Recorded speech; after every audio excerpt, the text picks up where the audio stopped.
Estavam na sala apenas Aprígio, Dona Maria, bela ainda em seus 40 anos, e Miguel, o filho único do generoso casal. Não lhes foi possível levantarem-se à chegada das duas visitas, porque, ao entrarem, como se tivessem ensaiado a cena, o que a rigor não ocorrera, desde que sobre isso somente haviam trocado poucas palavras, Quitéria ajoelhou-se aos pés de Dona Maria, beijando-lhe as mãos, enquanto Mininha, desembaraçada e gentil, doce como um passarinho, encaminhando-se para Aprígio, que se achava recostado em uma poltrona, ergueu-se nas pontas dos pés minúsculos e, puxando suavemente para si a cabeça do milionário, beijou em ambas as faces, ao mesmo tempo que murmurava, comovida: "Beijo em nome de todas as crianças a quem seu generoso coração tem ajudado tanto." Quis dizer mais alguma coisa, mas emoção embargou-lhe a voz infantil, e deixou pender a cabecinha loura sobre o largo peito de Aprígio. Este, comovido até o emudecer, não pôde proferir senão estas palavras, que lhe saíam do coração, tocado em suas fibras mais delicadas pelas carinhosas expressões de Mininha. "Deus te abençoe, minha filha", disse, atraindo-a a si, olhos nublados de pranto silencioso e sublime. Dona Maria, a seu turno, levantando Quitéria e abraçando-a, perguntava surpresa: "Que é isso, minha amiga? Que fizemos para merecer essa comovedora prova de estima e amizade?" Seu esposo salvou-nos a todos, num daqueles gestos que costuma praticar silenciosamente, desejando escondê-los, como é de seu feitio de homem verdadeiramente cristão. Dona Maria olhou-o com indizível ternura, dizendo a seguir: "Aprígio é um Deus que criou no meu coração um templo, em que entronizou a felicidade. Jesus há de querer-lhe bem. Maria, não fale assim, minha filha." "Sou o que sou porque você me ensinou a amar", respondeu Aprígio, afagando Mininha em seus braços. "Todos dizem que o Senhor é muito rico e quer dar tudo o que tem aos pobres, mas que Deus, quando o Senhor dá 1000, lhe devolve 1.000.000", falou, sorrindo, muito alegre, sentada sobre os joelhos de Aprígio.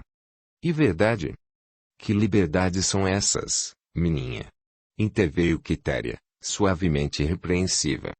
"De onde lhe veio a ideia de fazer essas perguntas ao senhor Aprígio? E que papai diz sempre que ele gosta muito das crianças." "Não dê muita corda à Mininha, senhor Aprígio, senão ela vai longe", ponderou Quitéria. "Depois que toma confiança." "Não faz mal, dona Quitéria. Deixe que a pequena fale à vontade", solicitou Aprígio, beijando a criança, que, àquela altura, estava eufórica, livre de qualquer constrangimento. Interrompeu-se a conversação porque começaram a chegar os convidados, sendo o Licurgo Felicíssimo, já quase restabelecido, os que se seguiram a esposa e filha do primeiro.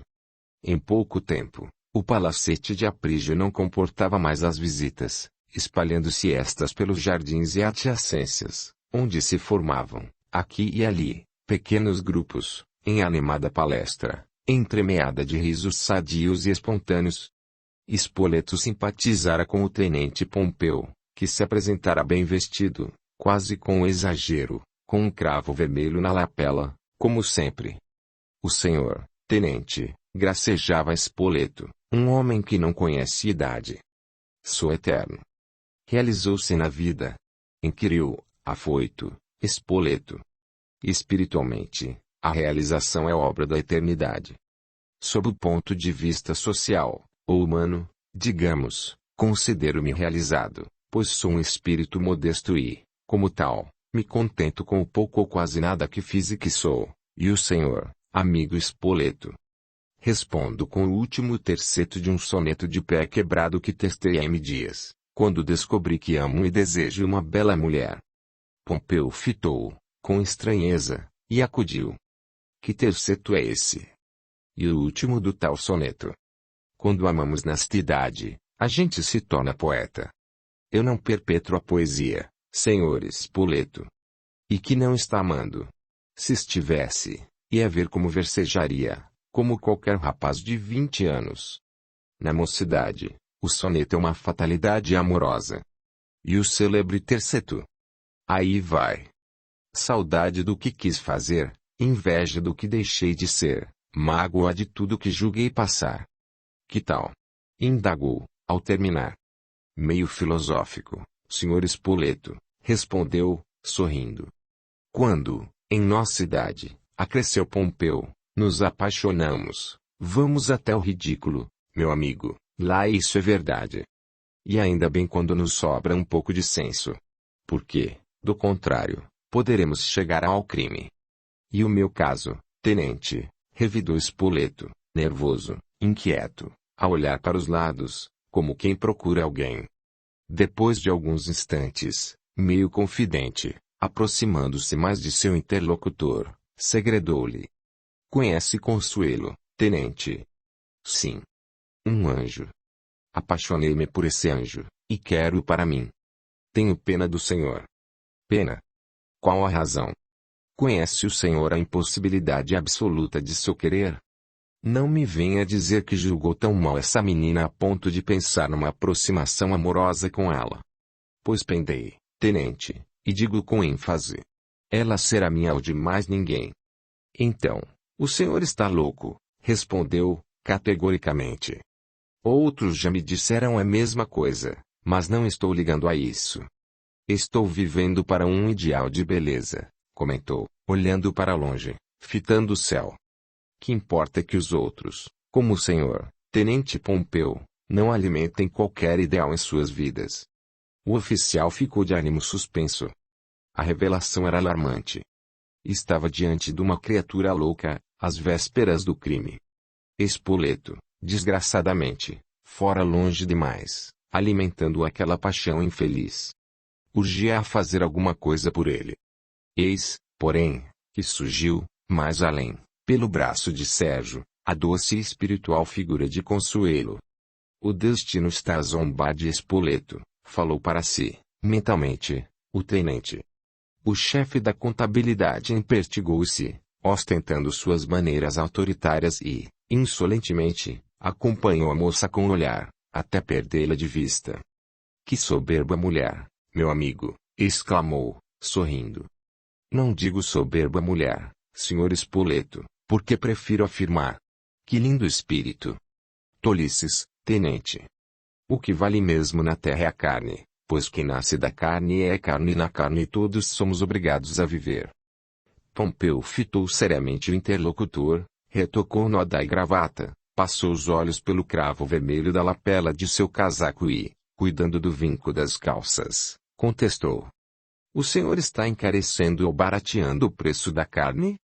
Ah, que já é gostar de carne. A carne, amigo Spoleto, é uma fase, mas o espírito é a fase. Tudo acaba no mesmo, tenente. Parece, mas na realidade não é.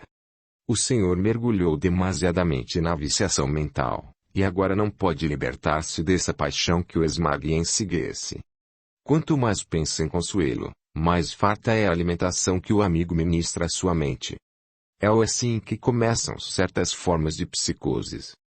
Reaja enquanto é tempo. Pensarei mais tarde, depois de uma verificação que pretendo levar a efeito por estes próximos dias.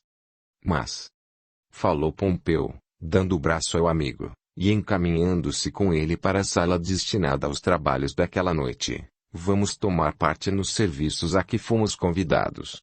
Atravessaram os jardins que circundavam o palacete, onde havia grupos de pessoas de todas as condições sociais, desde as mais modestas, e, em seguida, acharam-se no belo salão da residência, ornamentado com encantadora simplicidade. Aprígio presidia os trabalhos, tendo ao lado a esposa e Dona Maria Amélia, senhora de nobre porte, basta cabeleira maravilhosamente alva. Assentadas as medidas para a festa inaugural, que se daria daí a uma semana, pelo Natal de Jesus, dissolveu-se a linda reunião, tendo Licurgo levado o Felicíssimo, em um carro de aluguel, à sua moradia, em um dos pavilhões da fábrica. Em aí chegando, entraram ambos, tendo o Felicíssimo pedido que o amigo ficasse para os dedos de prosa. Licurgo aqueceu, sentando-se ao lado do amigo. Ficará apenas alguns momentos, pois Quitéria me espera para um trabalho doméstico. Pedi-lhe que ficasse para dizer-lhe que Spoleto esteve comigo, hoje pela manhã, Na enfermaria, inteiramente descontrolado. Levanta tremendas suspeitas contra nossos amigos, principalmente Consuelo, e promete promover vasto escândalo a qualquer momento. Não acha que poderá cometer uma barbaridade? Spoleto é um doente que alimenta o próprio mal. Creio mesmo que está sob o domínio de entidade cruel, que o não deixa um só momento. E um enorme perigo. Que paixão lhe despertou a senhorita Consuelo, santo Deus, exclamou Felicíssimo. E um prisioneiro que se sente bem na prisão. E espera seja perpétua. Duplamente infeliz. Felicíssimo relanceou o olhar à volta da sala e, fitando Licurgo, perguntou-lhe, delicadamente. Quando o amigo teve a bondade de revelar-me o seu caso, imaginei que continuaria, a despeito da renúncia, a amar Lisiane com todas as forças de seu generoso espírito. E o que faço e farei sempre, Felicíssimo, com a única diferença de que estou espiritualizando o meu amor por aquela sublime criatura. Não a mereço, sei, mas isso não impede que a ame, como ama minha mulher, os meus amigos. Se não fosse a generosidade do meu patrão, hoje um incomparável amigo, não sei o que teria sido de mim. Enlouqueci, e tentei violentar uma criatura, de quem não me julgo digno de desatar as sandálias. Calou-se, escondendo o rosto entre as mãos e murmurando. Quando lembro aquela cena, sinto horror de mim, uma infinita vergonha de fritar a querida menina. Felicíssimo apressou-se a apresentar-lhe desculpas por ter revivido um fato que Licurgo se esforçava por não lembrar nunca mais. Quem semeia causas ao longo da vida, meu bom amigo, justo é que lhes absorva os efeitos. E um determinismo filosófico. Tenho suplicado a Deus que me oferte uma oportunidade para demonstrar a Lisiane, que me honra hoje com a sua confiança, que sou um homem diferente. Deus um dia atenderá ao meu pedido, e sinto que esse dia se aproxima, e o testemunho de minha regeneração não será fácil.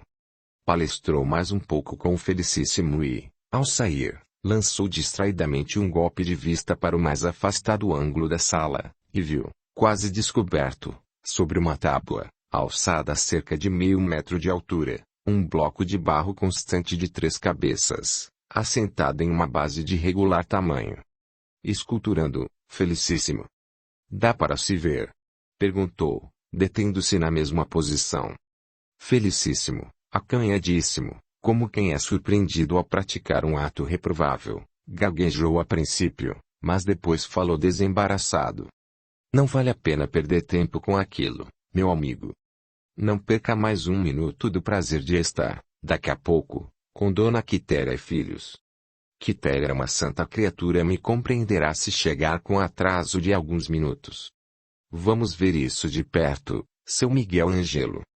Não deu mais que 6 passos e, curioso, levantou inteiramente o pano que encobria o bloco. Olhou-o com respeito e visível assombro.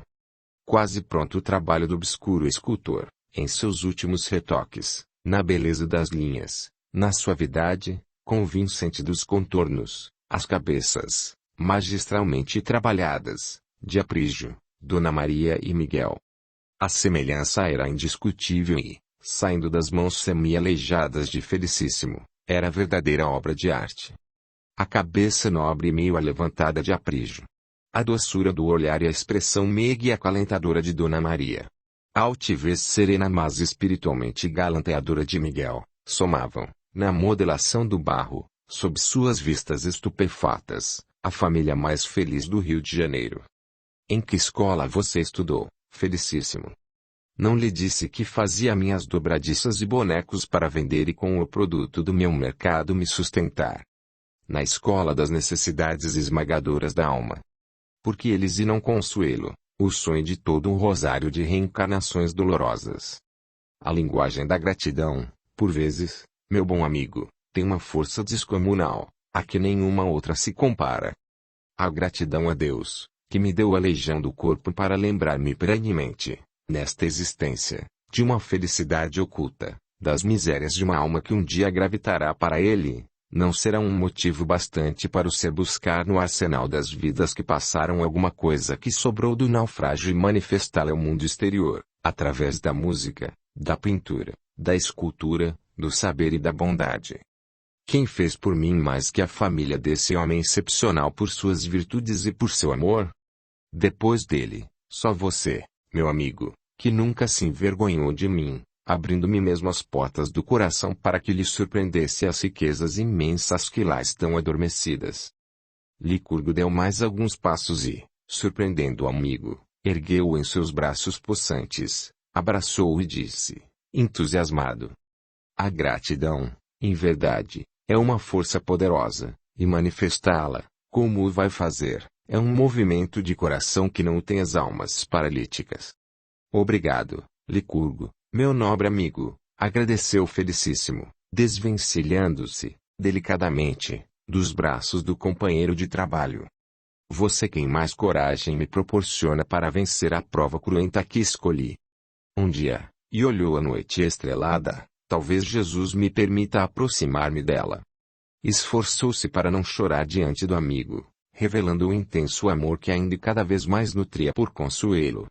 Deixou-se vencer pela emoção, e então, como não o fazia talvez há séculos, chorou copiosamente, desoprimindo o coração sofredor, a alma vergastada por 1000 martírios. Licurgo esperou que lhe cessasse o pranto, e, num gesto amigo de compreensão, falou de manso: chore, Felicíssimo, porque isso lhe proporcionará imenso desafogo ao espírito conturbado pelas lembranças dolorosas. Obrigado, meu amigo. Não impeço mais de ir ter com Dona Quitéria e filhinhos. Vá, e ore por mim. Era exatamente o que ia pedir-lhe que por mim fizesse. Sempre o faço. Boa noite, Felicíssimo. Boa noite, meu amigo. E separaram-se. Quitéria o esperava na varanda e, quando viu, foi ao seu encontro, e fê-lo sentar-se ao pé de si. Demorei um pouco mais do que pretendia, e por isso vai perdoar-me, disse-lhe, beijando-a na face. Não o censuro por isso. Sei que se tornou amigo de Felicíssimo, e não cessa de confortá-lo na dura prova escolhida. E o que faço sempre. Mas, hoje, a razão de minha demora é que surpreendi uma nova faceta de Felicíssimo. Como assim? Indagou Quitéria, curiosa. Imagine você que lhe está fazendo uma obra de escultura. Felicíssimo. Sim. Mas olhe que é segredo, hein? Ele está esculpindo, em barro, um busto da família Aprígio. Parece que prepara uma surpresa para o dia da inauguração do lar de Maria. Quitéria mostrava-se assombrada com a revelação. Mas não pôde continuar a conversação. Mamãe, mamãe, chamava a menina, que acordara no momento em que Licurgo falava.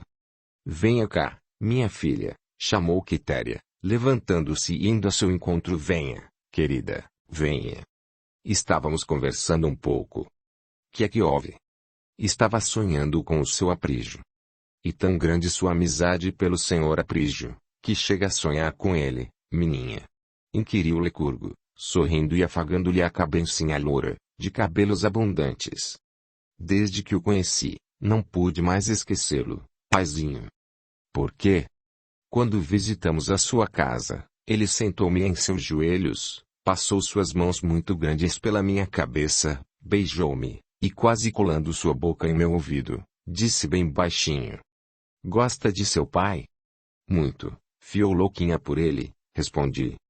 Meninha, você tem razão de querê-lo muito, e muito mesmo. O senhor nem sabe como o meu paizinho é bom para nós e para a mamãe. Seu pai, minha filha, é um homem digno, um exemplo para muitos que se dizem bons. Ele disse mesmo, menina? Indagou, curioso e contente, Licurgo. Disse. E quase chorei de alegria. Quitéria olhou para o marido, sorrindo. Tudo nela era satisfação e felicidade. Ele se enganou, minha filha. Seu pai não é bom. E apenas um homem regenerado. Bom é ele, porque sempre foi bom. Eu sou apenas um arremedo de bondade. Não seja modesto, paizinho. Sabe mais o que ele me disse, enquanto mamãe conversava com Dona Maria? Que disse mais o senhor Aprígio? Disse que o senhor é um homem de muita moral. Não sei bem o que quer dizer isso, mas se falou ele quem afirmou é porque deve ser notável. Logo silenciou e olhou para o relógio, quase meia-noite. Vamos dormir? Levantaram-se, enquanto Quitéria se encaminhava para o pequeno quarto de Mininha, para fazê-la adormecer. Licurgo dirigia-se para seus aposentos, murmurando: se o senhor Aprígio disse tal coisa de mim, eu não posso decepcioná-lo nunca, e mais ainda essa criança que acredita em mim. Sou, agora, um feliz prisioneiro do meu próprio destino. E sorriu, para lembrar-se depois de Felicíssimo, que lá ficara, sozinho, naquela sala grande, vazia e triste, sem uma pessoa que o pudesse socorrer no imprevisto, numa circunstância qualquer. O cão da fábrica, a seu turno, pensava na amizade de Licurgo, que o compensava da solidão em que vivia. Deus é demasiadamente bom para mim, falava consigo o pobre aleijado. Não mereço o que me dão, o que fazem por mim. Relembrou naquela hora tardia da noite a sua infância, até o dia em que seu pai falecera. Morrera-lhe a mãe quando nascera. Certamente, matou o sacrifício de pôr ao mundo, o monstro da favela, que se arrastava de maloca em maloca, a brincar como podia, entre risos e chacotas da pitizada de sua idade. Às vezes, faziam-no correr ao lado de gansos que o bicavam, a ver quem, rebolando-se, chegava primeiro ao local indicado. Outras, amarravam-no a cães famintos que apareciam nas malocas, e batiam em ambos e os obrigavam a correr, usando chicotes improvisados. Em muitas ocasiões, não podendo conter os animais a que era atado, rolava, desfalecido, morro abaixo, até que alguém, compadecido, o sustivesse, ou algum obstáculo natural o impedisse de despedaçar-se lá embaixo. Quantos anos viveu assim, nunca os soube contar. Recordava apenas as privações, os sofrimentos, as horas longas que passava à espera do pai, o único amigo que o defendia da maldade daqueles que riam de sua condição física, que o semelhava aos animais. Um dia, aí. Esse dia como que lhe ficou esculpido a fogo no espírito, meteram-no dentro de um tonel vazio de gasolina e o fecharam bem, com uma lata que adaptaram fortemente à abertura do recipiente, e empurraram no morro abaixo. Quando começou a rolar, sentiu que a cabeça batia nas paredes da prisão e ouvia baques ensurdecedores, que deveriam ser causados pelo choque do tonel com as pedras enormes do caminho. Num ápice, sentiu-se no vácuo. Pareceu-lhe que chegava à borda de um precipício, e daí se projetara no espaço, rumo ao mar, ao abismo, à morte. Um estrondo infernal e uma dor horrível na cabeça foram as últimas impressões que guardara do impacto com o solo. Quando voltou a si, estava desesperado de dor, numa cama, na sala pobre de um hospital, o pai ao lado, contemplando com infinita piedade. Está melhor, meu filho? Felicíssimo olhou cheio de gratidão.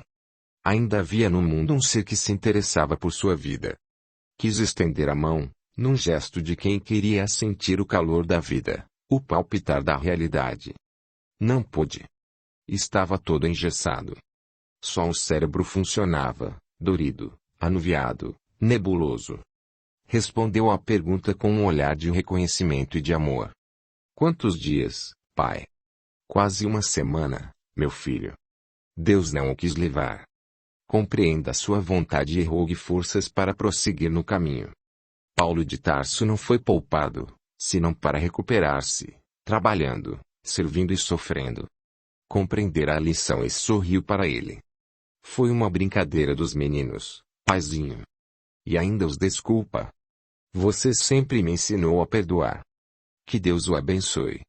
Felicíssimo levantou-se, deu algumas voltas pela sala e, acomodando-se em seu leito, breve adormeceu, sorrindo à lembrança dos guris. Cedo, porém, muito cedo ainda, pelas 6 horas, ao levantar-se, Spoleto entrava em seu aposento por uma porta que dava para o depósito da fábrica. Preocupado, testa enrugada de quem está submetido à solução de intrincado problema, caminhou até uma cadeira que se achava próxima de Felicíssimo, e aí se sentou. Circunvagou o olhar pela sala, fitou o monstro da fábrica, e disse: Bom dia, Felicíssimo. Bom dia, senhor Spoleto. Enquanto aquele se preparava, com vistas às obrigações do dia, O chefe do departamento das indústrias Aprígio mergulhou a cabeça nas mãos, inclinou-se para a frente nessa posição, e alheou-se do mundo exterior. O subordinado respeitou o seu silêncio e prosseguiu nas providências para o início do serviço que lhe estava confiado. Quando se viu preparado, não querendo interpelar o chefe, tossiu sem vontade, pigarreando depois. "Está na hora, Felicíssimo?" perguntou, a despertar de suas meditações. "Creio que sim. Feio menos, no que concerne aos meus deveres. Vim aqui para te falar sobre aquele caso, Felicíssimo." "Ainda?" "Sim. Ninguém pode abandonar um problema tão grave qual o meu, sem aconselhar-se." "Pretende abandoná-lo?" "De momento, não. Gostaria de pesar os prós e os contras. Para mim, eu liquidaria em 2 tempos, na impossibilidade absoluta de o resolver a seu contento." "Dizes isso porque não se trata de uma questão que te interesse o coração. Nem serias capaz de alimentar um amor impossível." "Como amor impossível? Será que tens a veleidade de esperar que alguém te ame?" "Por que não? Com esse corpo todo monstruoso. Que tem o corpo com o amor, Senhor Spoleto." "Muito. Muito. Aponta-me uma mulher, uma jovem, uma criatura do sexo oposto que possa, um dia, manifestar amor por ti." "Não te conheces, Felicíssimo." "Conheço-me, sim, Senhor Spoleto, e por isso não sofro como o Senhor. Ama uma criatura divina, Senhor Spoleto, e o Senhor bem sabe quem é ela, e ela também me ama." Ia prosseguir, mas o impediu uma violenta bofetada desferida por Spoleto, em plena face defeituosa, fazendo-o rolar pelo chão, com os lábios sangrando, nariz horrivelmente machucado. "Conhece-te, animal, e não profiras mais, em minha presença, semelhante blasfêmia." Felicíssimo buscou aprumar-se, olhou serenamente para o seu chefe e, bondoso, suplicou: "Perdoe-me, Senhor Spoleto, pois não disse aquilo por mal. Falei impensadamente. Desculpe-me." O agressor não respondeu, mas olhou-o furtivamente, talvez já arrependido. "A gente, às vezes, não se conhece mesmo", prosseguiu Felicíssimo, humilde. "Quem sou eu para imaginar coisas? Sou um monstro. Agora imagino, mais do que nunca, o que fui no passado. A prova escolhida revela minhas ofensas à justiça de Deus. O resgate, nesta fase de minha peregrinação, deve vir-me através de lições como a que o Senhor me deu, e de outras que me têm sido aplicadas de vez em quando. Muito obrigado, Senhor Spoleto. Deus não socorre o homem somente nos plácidos interregnos da vida, com a saúde e o conforto, porém muito mais com o chamamento ao testemunho crucial de nossa fé, nas horas tormentosas e muito frequentes das difíceis andanças planetárias. E creia-me, Senhor Spoleto, sem que nesta frase vá qualquer resquício de falsa modéstia, ou mentirosa vaidade, sou feliz, graças a Deus." Spoleto, de pé, fitando a sua vítima, que serenamente digeriu o 6 insulto da bofetada humilhante, falou em tom indefinível: "Aquela mulher é uma sombra, uma serpente e um pesadelo em meu caminho." "Uma luz no meu caminho", retificou Felicíssimo. "Um dia tudo se acabará.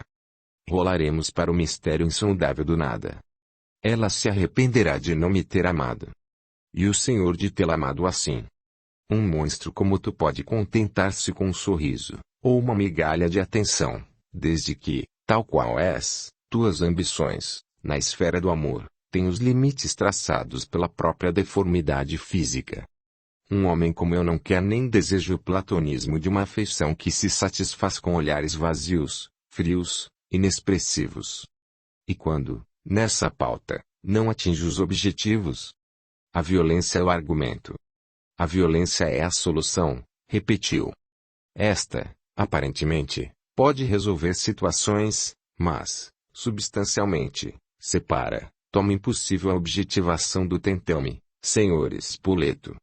Felicíssimo esperou a continuação da palestra, mas seu interlocutor alheou-se, de repente, entristecendo-se.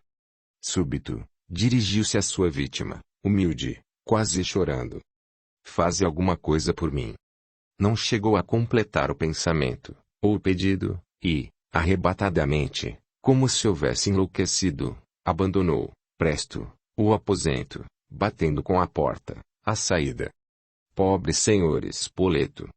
Não se governa mais.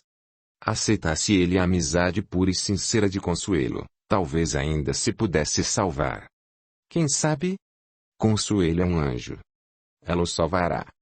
Que não pode o amor. Continuou, falando consigo mesmo.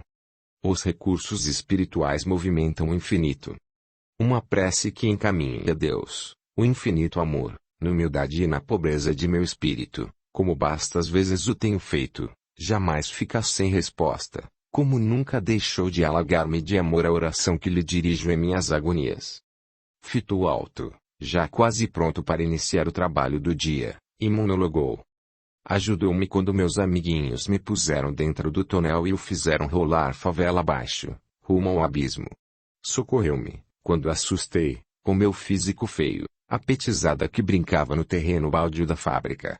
Deu-me um amigo e pai na pessoa do senhor Aprígio, e uma mãe na pessoa de Dona Maria. Apresentou-me um irmão em Licurgo, e uma santa que me pensa as feridas da alma lacerada pelas dores mais atrozes, como um dia limpou as chagas do meu físico monstruoso e repelente. Outorgou-me a alegria de trazer comigo o selo da sua justiça no aleijão do meu corpo. Fez-me sentir a doçura da sua misericórdia no arrastar-me como um réptil por entre os risos escarninhos dos que me ajudam na caminhada libertadora. Alumiou-me a alma cancerosa com as luzes da terceira revelação, descortinando ao ser ingrato e maninho as origens do destino, as causas dos próprios padecimentos. Calou-se, e começou a chorar, no silêncio do seu abandono, na tristeza de sua solidão.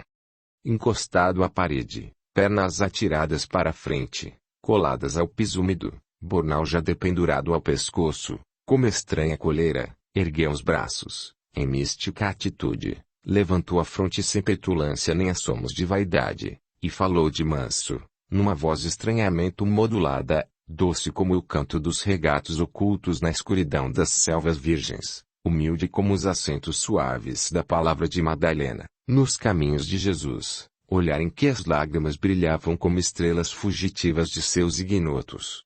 Senhor, por que amas o precito, cumulando-me de riquezas imarcessíveis, de felicidades inatingidas, e me cobres de bênçãos, e me fazes conhecer os mistérios da vida triunfante, quando semeei o ódio, a desgraça, a destruição e a morte. Porque me deste tamanha riqueza na feiura deste corpo que me afaga a alma perversa e prevaricadora. Porque palpitas neste arremedo de gente, nesta tentativa fracassada de homem. Porque me socorres com a dor mais pungente, as agruras lacerantes e as lágrimas mais frequentes. Porque me deste a felicidade de sofrer mais, de mais penar, de mais querer de dor morrer. Teu amor caiu-me em bátegas de perdão nos espasmos da desventura sem cansaço nem tréguas, rasgando os horizontes da compreensão espiritual, que descobre no padecer mais pungente a transmutação da luta em paz, da paixão em amor, da escravidão em liberdade, da humana contingência na divina perfeição. Ainda faltavam alguns minutos para o início dos trabalhos.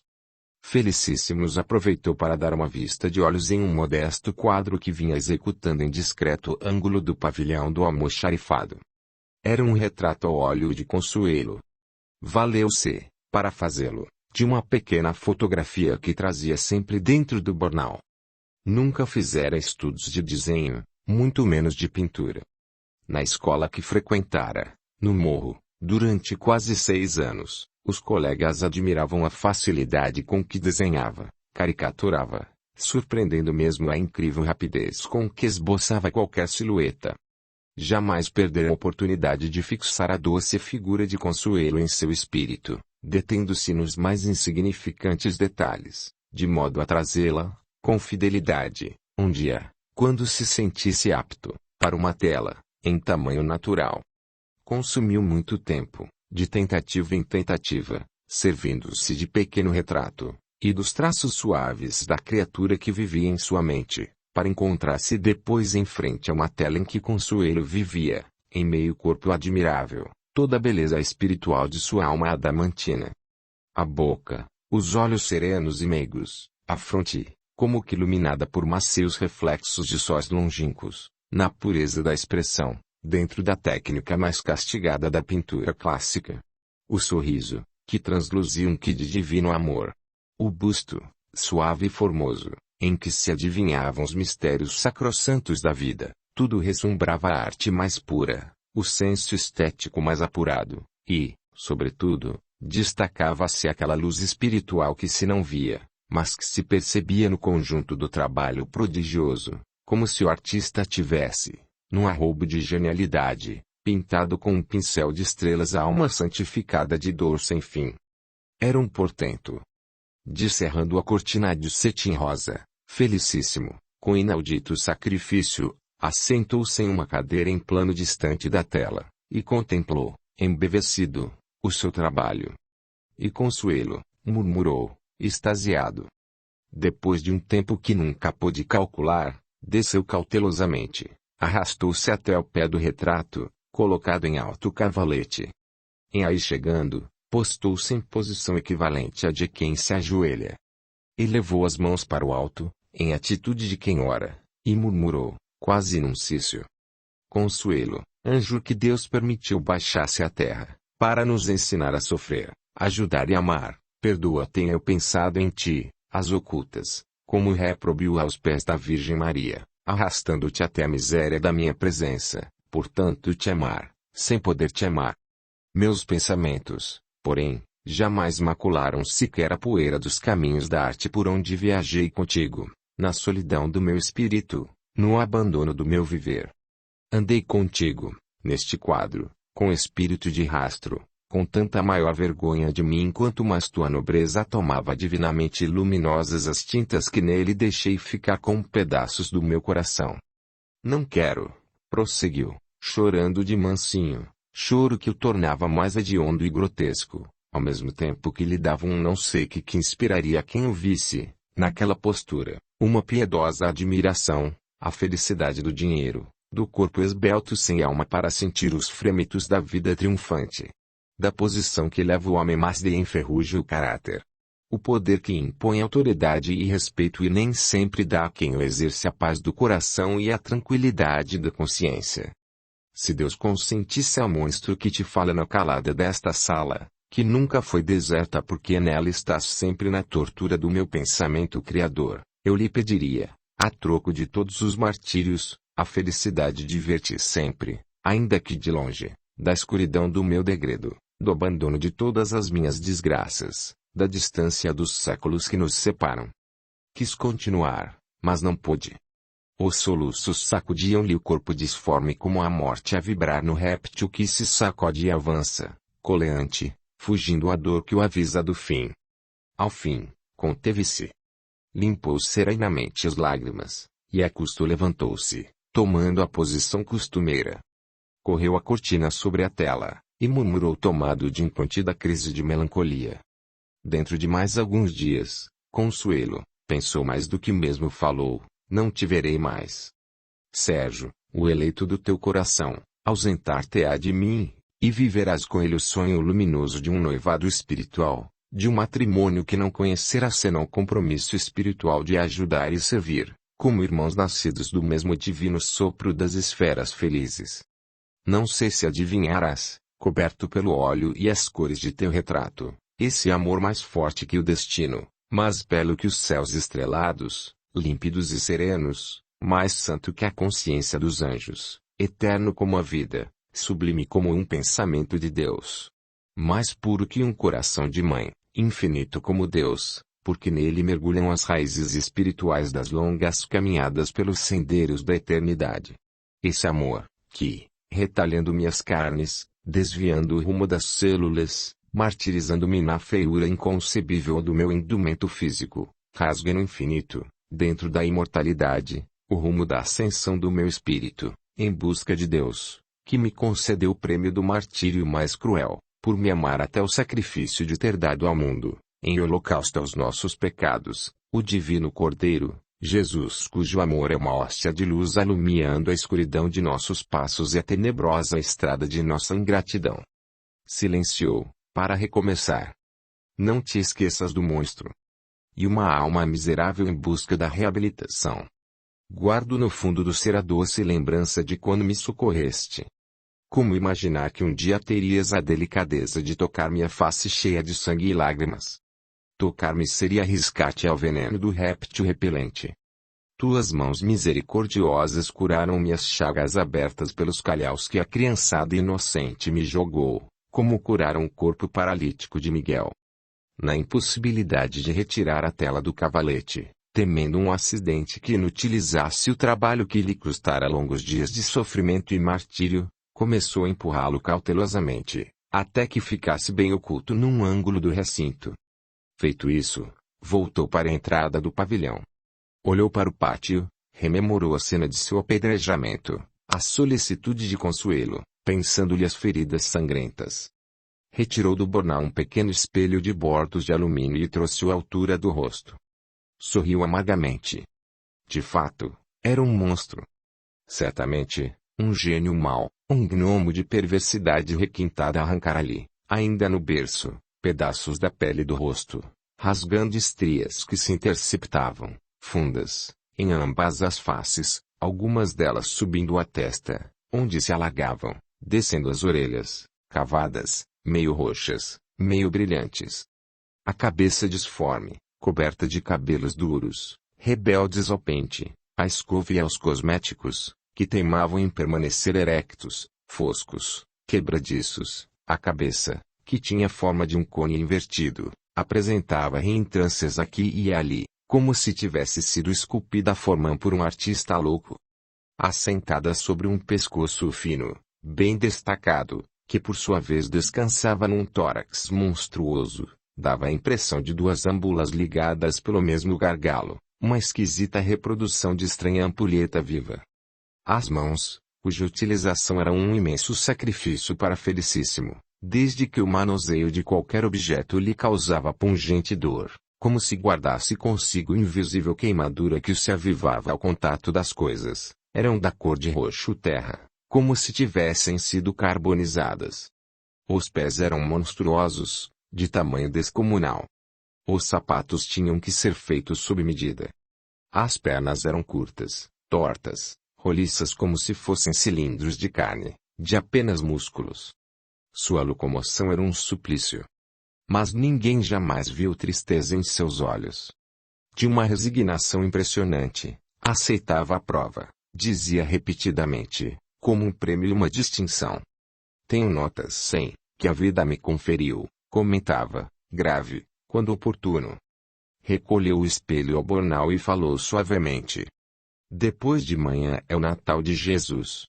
Casar-se-ão Consuelo e Sérgio. Demenciano e Lívia. Lisiane e Sileno. Marília e Clóvis. Dirigirão todos o lar de Maria. Lá estarei também. É uma compensação. Estarei perto de Consuelo. Serei feliz com a sua felicidade. Um dia, Deus me absolverá, com os sublimes acréscimos de sua misericórdia. Olhou para o pátio, novamente. Levantando a cabeça, viu Consuelo à janela do escritório, fitando o céu como quem está distante do mundo. Não pôde mais retirar de sua doce figura os olhos cansados. Não soube quanto tempo esteve a contemplar Consuelo, mas ficaria a vida toda à espera de que ela o visse. Não foi feliz. Consuelo retirou-se da janela, mansamente. Conservava-se ainda pensativo, quando Licurgo procurou, para 2 dedos de prosa. Como vai essa alma? E bateu-lhe no ombro, amigavelmente. Sempre na prova, respondeu, sorrindo tristemente. Não o estou reconhecendo hoje, palavra, estranhou o companheiro, perscrutando-o. Que bicho mordeu, Felicíssimo? Nenhum, mas, para não faltar com a verdade, devo confessar-lhe que despertei pela manhã tomado de indefinível melancolia. Eu mesmo não explico essa tristeza. Para tudo há sempre um motivo. Às vezes, o espírito liberto pelo sono toma conhecimento de fatos ocorridos em outras romagens, ou de acontecimentos que se vão realizar, despertando sob a impressão que o dominou enquanto fazia seu giro pelo mundo dos mortos. E uma explicação. Súbito solicitou. Meu bom amigo, Quer ajudar-me em uma empreitada no dia de Natal? Claro que quero, e faço questão mesmo de ajudá-lo no que em mim estiver. Em que posso servir? Pintei um retrato de Consuelo que desejava, no dia de seu casamento, oferecer como presente. Mas o meu pedido também envolve Dona Quitéria Mininha, a dona de seu coração. Licurgo emocionou-se.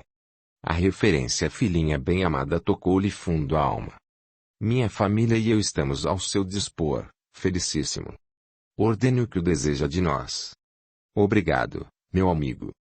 Já contava com a sua boa vontade. Gostaria que Dona Quitéria conduzisse até ela. Mininha, uma caixinha de ébano feita por mim, onde coloquei o ofertório lavrado num cartão de prata, também trabalho meu. E que o amigo tivesse a caridade de oferecer por mim. Sabe que, dado o meu defeito labial, não posso exprimir-me com correção, e o grotesco do meu linguajar talvez despertasse uma outra ordem de sentimentos em pessoas que não compreenderiam o meu gesto. O amigo explicaria bem. Conte conosco, mas com uma condição, por mim imposta neste instante. Fala-ei, ou melhor, cumpri-la-ei. Mostre o meu retrato. Felicíssimo sorriu mais alegre, dizendo. Já foi um susto. E voltando-se para o amigo, pediu que o conduzisse até ao ângulo do salão onde havia escondido a tela. Licurgo tomou-o nos braços e encaminhou-se para o local indicado, depositando-o sobre a mesma cadeira onde estivera sentado antes. Descubra a tela, por favor, Licurgo. Quando descerrou a cortina que cobria o retrato, Licurgo recuou, tomado de verdadeiro assombro. Foi você mesmo quem fez esse retrato. Mal feito, não é mesmo? Mal pintado, não? Que vou fazer? E uma obra-prima. Onde aprendeu a pintar? Aqui mesmo. E Deus me concedeu a inspiração. Licurgo avançava e recuava. Colocava-se ora num, ora no outro ângulo, para melhor sentir e aprender o efeito da distribuição das tintas em maravilhosa combinação de luz e sombra, linhas e contornos. Você é um gênio, felicíssimo, e vale por todos nós. Essa tela tem um valor artístico incalculável. Sim, senhor, que portento. Estou sinceramente deslumbrado. Abraçou-o demoradamente, e voltou a contemplar, encantado, o retrato de Consuelo. Era de uma fidelidade indiscutível. Não sabia Licurgo explicar que toque magistral de arte o artista imprimira e dera ao retrato, de modo a fazer emergir daquela estupenda combinação de elementos um jogo de sombra e luz, que levava o observador a descobrir naquela doce figura de mulher a alma de um anjo, a estrelejar sublimes pensamentos, que faziam entrever outros ser a iluminar o quadro por trás das tintas daquele meio-campo admirável. Deixe que o repita. Você é um gênio, felicíssimo. Pobre de mim. Não sou nada. Alguém guiou minhas mãos e meus pensamentos. Para isso é preciso viver num mundo à parte. Não tanto, contraveio Felicíssimo. Verdade é que a gente não recebe a ajuda dos que nos precederam se não criar um ambiente espiritual apropriado a essas visitas que tanto nos honram e confortam. Disse, então, que criamos o nosso mundo íntimo.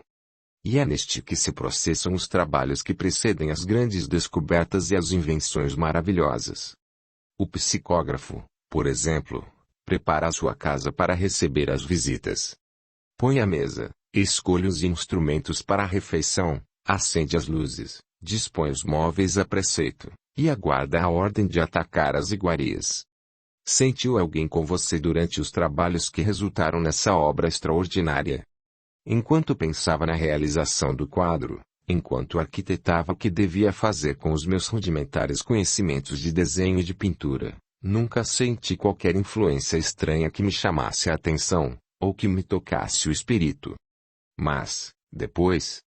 Bem, depois, quando tudo estava preparado, a casa interna é convenientemente disposta e arejada, luzes acesas e cadeiras em seus lugares, passei a receber a visita de hóspedes que começaram a interessar-se por mim, inspirando-me, certamente, pois não era coagido a fazer isto ou aquilo.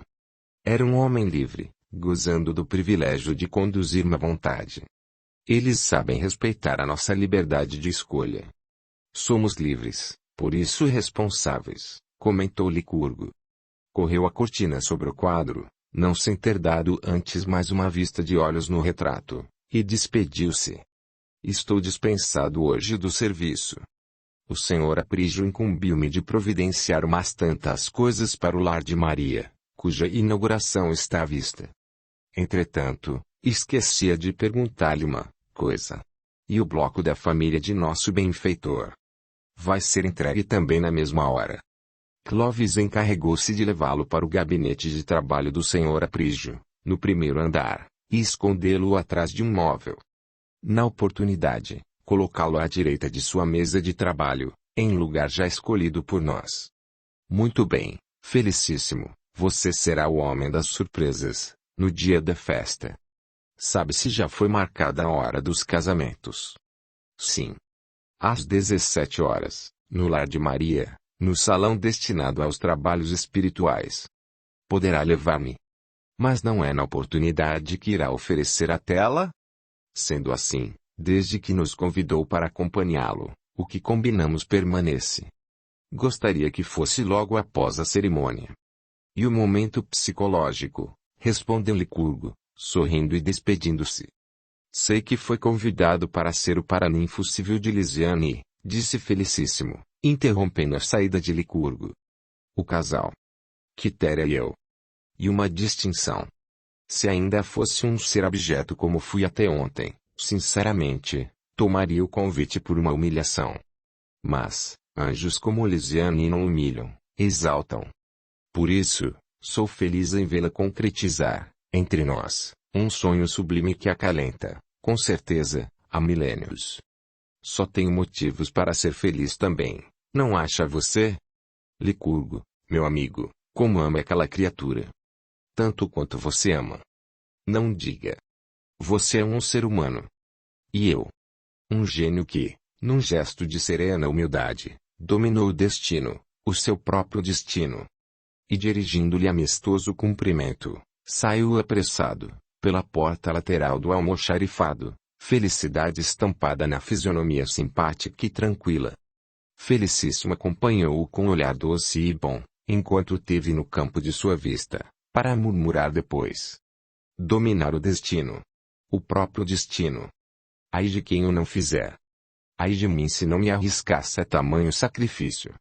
E, assim, Deus supriu-me, temporariamente, ante a ausência do que causou a minha queda, com a presença de um raio de alvorada na tenebrosa noite do meu destino. A arte também é uma luz no meu caminho. Capítulo 5. Tia Gervásia movimentava-se naquela manhã límpida de antevéspera de Natal, em sua modesta casa, que engalanara para oferecer um almoço aos noivos do que se casariam no dia seguinte. Dava mais um toque na sala. Punha mais flores nos vasos da varanda. Reparava os trabalhos e serviços da cozinha, ao mesmo tempo que superintendia as moças e senhoras que a acompanhavam nessas lides. Dos aprestos nem bem haviam terminado e já iam chegando os primeiros convidados. Em breve regurgitava a pequena residência. Numa espécie de jardim de inverno, os rapazes faziam uma algazarra ensurdecedora, trocando impressões sobre os mais variados temas e assuntos.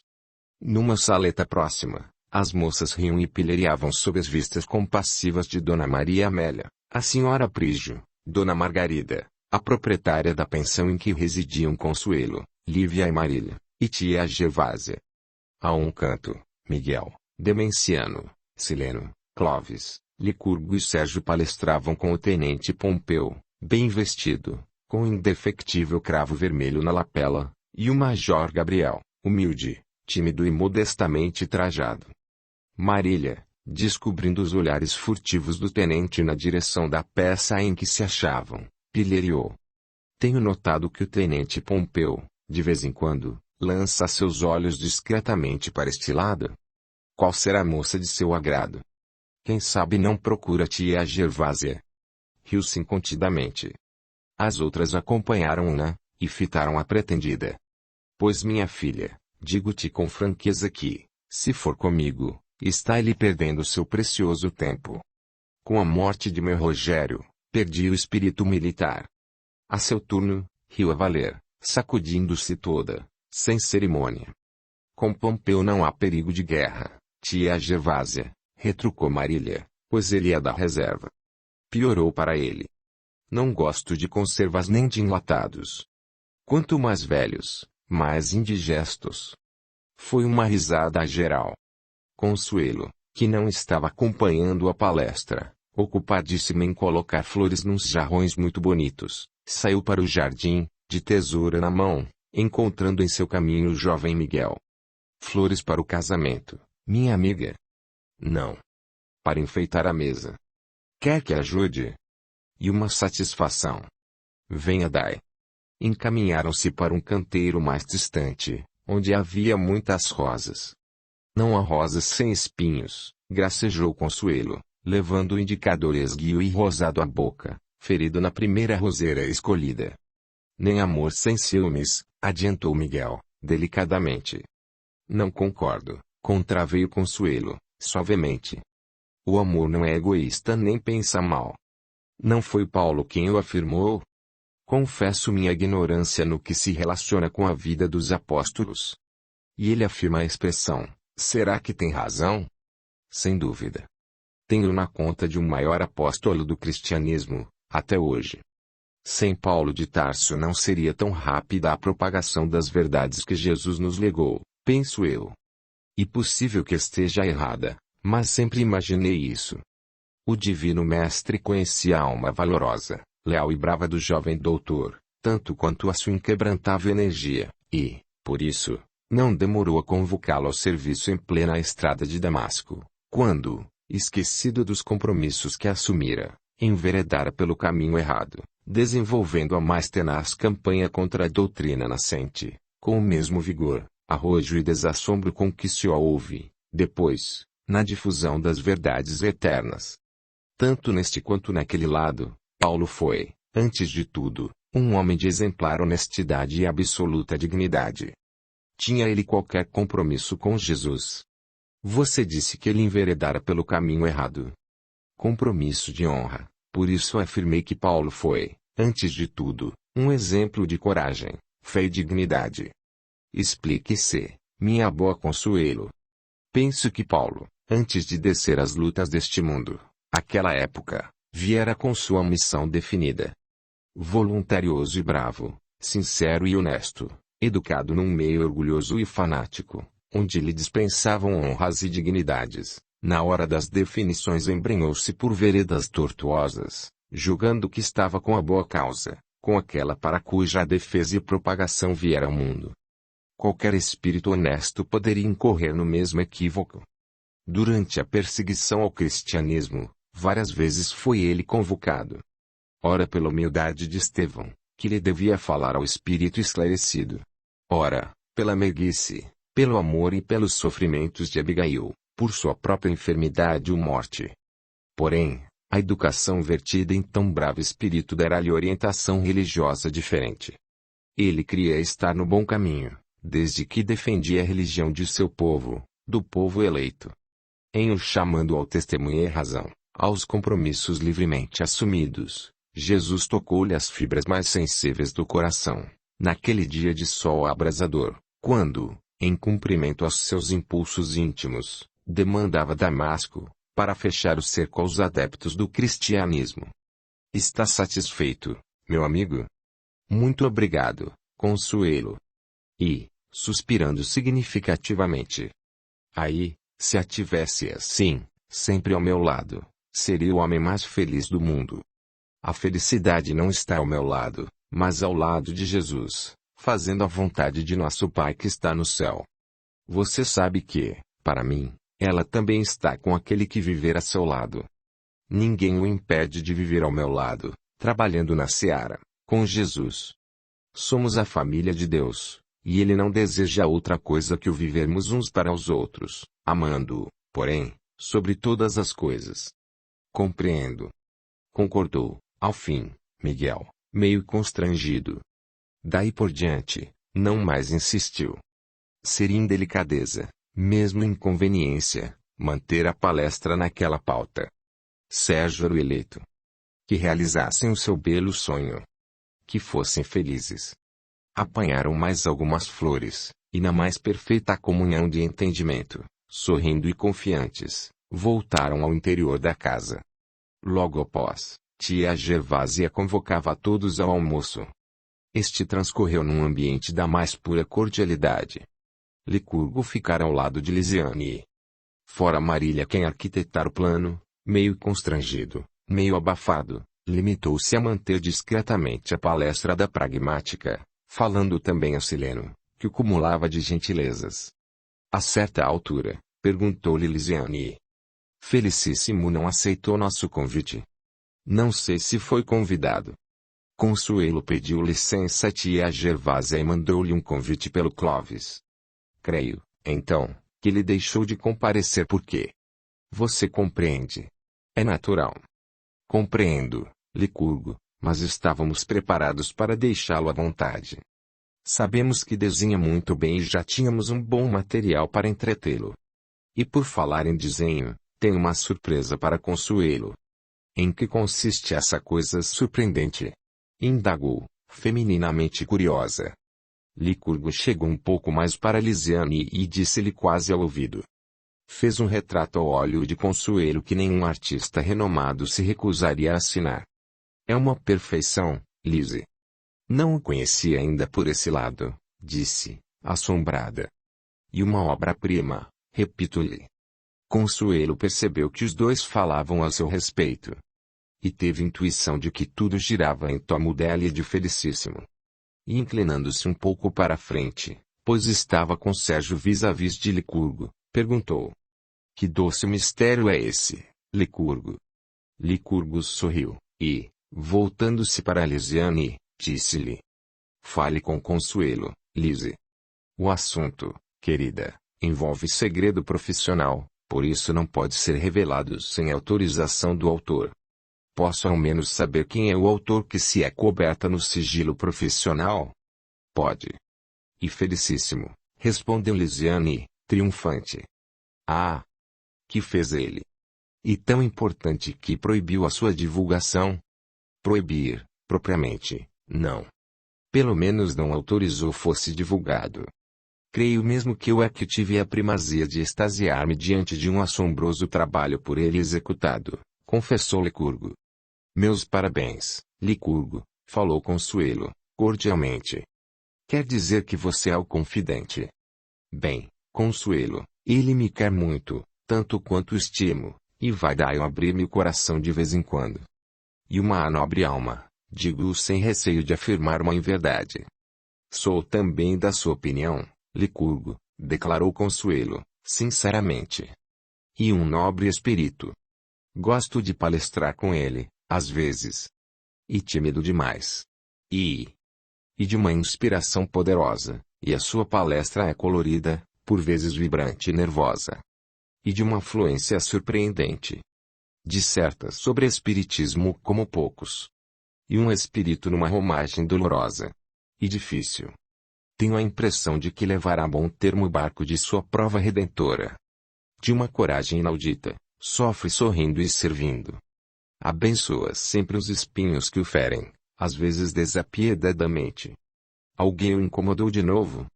Ele não conta nada. Seus ferimentos é que falam, gritantemente, para que os não percebamos.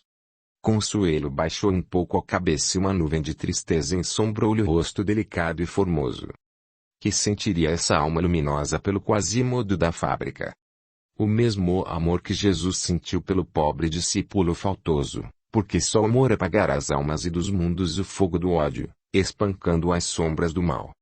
Conheci-o, meus amigos, falou com sua voz de doçura e mansidão indefiníveis, há muitos anos. Muito fez por mim, recordo-me disso nitidamente. E de uma energia inquebrantável. Achei o dono de uma personalidade tão vigorosa, que sempre disse comigo mesmo a ser ele capaz de cometer atos supinamente reprováveis, tanto quanto aqueles que lhe exigissem o sacrifício da própria vida. Com Deus, arrebataria o mundo. Com as forças do mal, solaparia a terra. Mas a tempo escolheu a melhor parte, e hoje uma alma que sofre, cantando, geme, rezando, soluça, orando, e angustia-se, redimindo-se, Ninguém ousou dizer uma só palavra após a sublime explanação de Consuelo. Todos sentiam em suas palavras um quê de revelação extratúmulo, como se naquele instante a palavra sublime das esferas caísse em catadupas de luz sobre os comensais. Um novo Pentecostes, sussurrou Lisiane ao ouvido de Sileno. Que coisa extraordinária, Lise, exclamou Sileno. Que força mediúnica de Consuelo, minha amiga. Um instrumento precioso, murmurou Licurgo para Lisiane.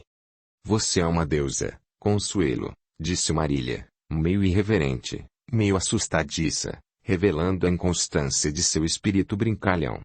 Apenas uma alma humilde, terçando as armas da renunciação evangélica, por libertar-se a si mesma.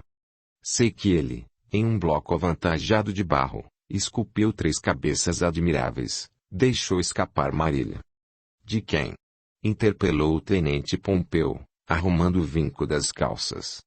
Ora, Marília, falou Clovis, em leve tom de censura. Não nos pediu guardássemos segredo, contestou Marília. Entendeu desnecessário, confiando em nossa discrição.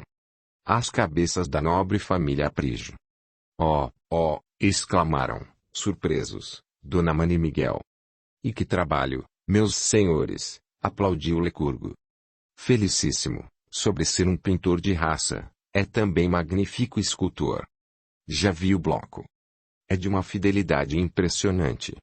Vão ver, interveio Marília, indiscreta, a voejar por todos os assuntos trazidos a exame, que ele pintou o retrato de Consuelo. Bateu palmas à sua própria revelação. Todos riram. Então esse felicíssimo não é tão desprovido de inteligência como seria de supor-se, adiantou o tenente, corrigindo o laço da gravata. Não, confirmou o Major Gabriel. Frequentando nossos trabalhos experimentais e doutrinários de espiritismo evangélico, pude alcançar o talento daquele espírito angustiado num veículo canal tão constrangedor. Sempre que se refere ao corpo que carrega dolorosamente, lembrou Licurgo, diz-me que Deus lhe conferiu a maior distinção que um espírito criminoso pode esperar de sua munificência. E um prêmio e uma distinção que se não concedem a qualquer um, arremata, sorrindo, feliz. Que valor! Exclamou Dona Maria. Felicíssimo, falou pela primeira vez tia Gervásia, tomando parte na palestra que girava em torno do cão da fábrica. É assim como um príncipe encantado que uma fada despeitada transformou naquele arremedo de gente, até que uma princesa generosa e pura lhe devolve o corpo esbelto e vigoroso, amando-o com todas as forças de sua alma. Que bela figura de estilo nos apresentou tia Gervásia, disse, entusiasmada, Lisiane, batendo palmas. Rechaçou o espírito militar, mas ganhou o espírito literário. Muito bem.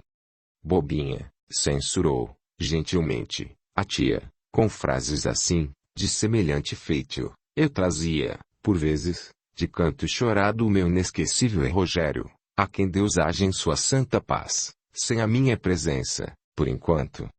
Riu com gosto, acompanhando-a com sonoras gargalhadas os convivas, achando uma graça irresistível nas expressões do anfitriã.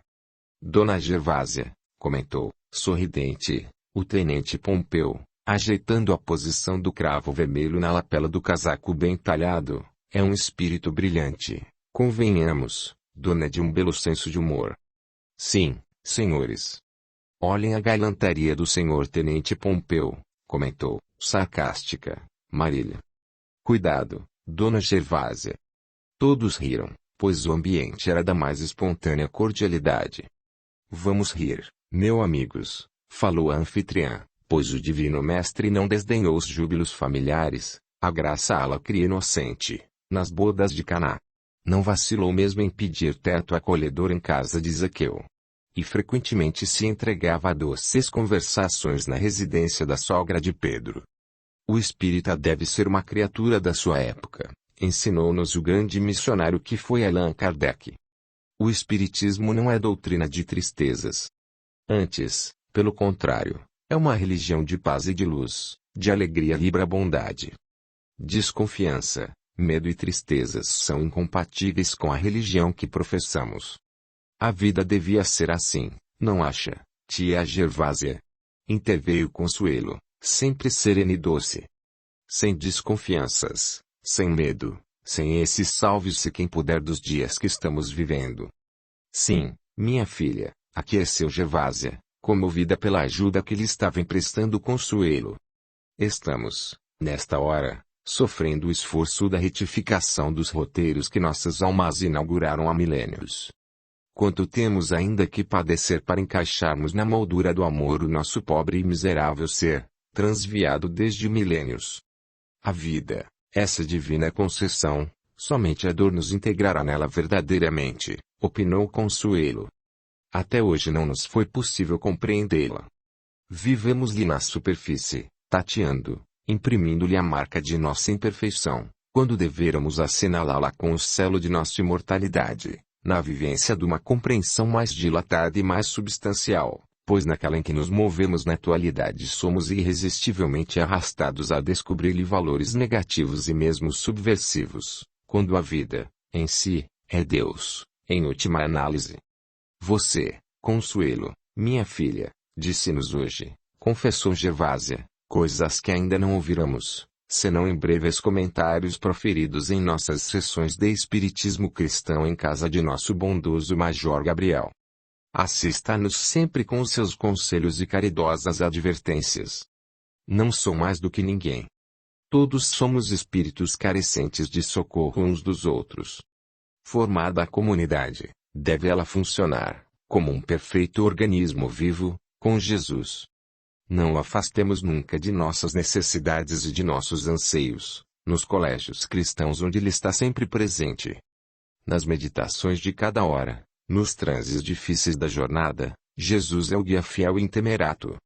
Com ele é suave a jornada e fartas as nossas refeições espirituais, pois que ele é a abundância, é o caminho, a verdade e a vida. Em nossa indigência e imperfeição, por vezes supomos que nos bastamos a nós mesmos. E o caminho errado, é a estrada tortuosa, e a ilusão. Com ele a luz brilha mais alto, o amor atinge estádios maravilhosos, onde as almas se amam, vivendo o verdadeiro amor, que é a extrema vida espiritual dos seres. Calou-se, e o silêncio desceu como uma bênção sobre todos os convivas, saturando o ambiente de suaves e doces eflúvios. Somente alguns minutos depois reiniciou-se a palestra, alertando Dona Maria. A nossa tertúlia poderia prosseguir para a gáudia de todos. Entretanto, convém lembrar que amanhã será um dia de muitos afazeres, de vez que não só Prígio inaugurará o lar de Maria, como também se consorciarão os nossos jovens amigos aqui presentes. Pedindo licença, levantou-se, no que foi acompanhada por todos. E dentro de mais algum tempo despediam-se de tia Gervásia, que a seguir, juntamente com a sobrinha, se entregava aos labores da casa, afanosamente, para que copyright dia seguinte não lhe aumentasse mais os serviços, e este surgiu com bastante trabalho.